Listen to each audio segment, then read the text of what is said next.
ইতিহাস গড়ে প্রথমবারের মতো নারী এশিয়ান কাপে অংশগ্রহণ করতে চলেছে বাংলাদেশ জাতীয় নারী ফুটবল দল। নিজেদের প্রথম ম্যাচে আগামী ৩রা মার্চ বাংলাদেশ সময় দুপুর ২টায় শক্তিশালী চীনের বিরুদ্ধে লড়বে বাংলাদেশ। বাংলাদেশের কোনো চ্যানেল খুব সম্ভবত এফসি কাপের ম্যাচগুলো সরাসরি সম্প্রচার করবে না, তবে এএফসি এশিয়ান কাপ ইউটিউব চ্যানেলে আপনারা ম্যাচগুলো দেখতে পারবেন। তবে এর জন্য আপনাকে অবশ্যই ব্যবহার করতে হবে ভিপিএন।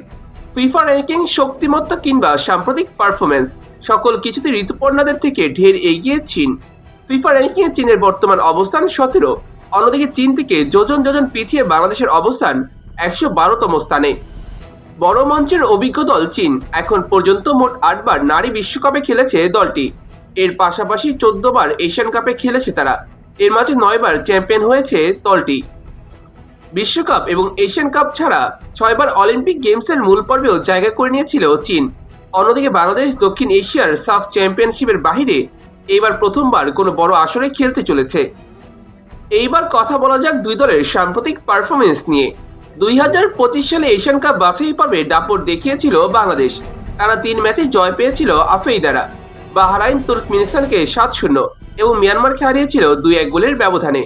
তবে এরপর টানা ৪ ম্যাচে জয়হীন দলটি। থাইল্যান্ডের মাটিতে জোড়া হারের পর ঘরের মাঠে বাংলাদেশ হেরেছিল মালয়েশিয়া এবং ইউরোপের দেশ আজারবাইজানের বিরুদ্ধে। অন্যদিকে চীন নিজেদের সর্বশেষ ৫ ম্যাচে ২ জয় এবং ১ ড্রয়ের সঙ্গে হেরেছে ২ ম্যাচে। চাইনিজ তাইপে এবং ভিয়েতনামকে হারালেও তারা ম্যাচ হেরে গেছে স্কটল্যান্ড এবং ইংল্যান্ডের বিরুদ্ধে।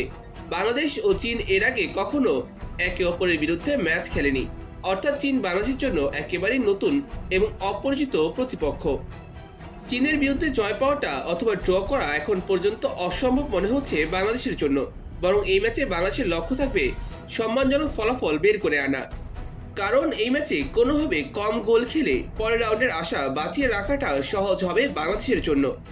বাংলাদেশের সম্ভাব্য একাদশে যাদের দেখা যেতে পারে, গোলরক্ষক পজিশনে থাকবেন রূপনা চাকমা, ডিফেন্সে আফেদার সঙ্গে দেখা যাবে শামসুনার সিনিয়র, শিউলি আসিম এবং কোহাতি কিস্কুকে। মিডফিল্ডে মনিকা চাকমা মারিয়ার সঙ্গী হতে পারেন স্বপ্না রানী, আর আক্রমণ ভাগে ঋতুপর্ণা, তহুরা খাতুনের সঙ্গে থাকবেন শামসুনার জুনিয়র অথবা আনিকা।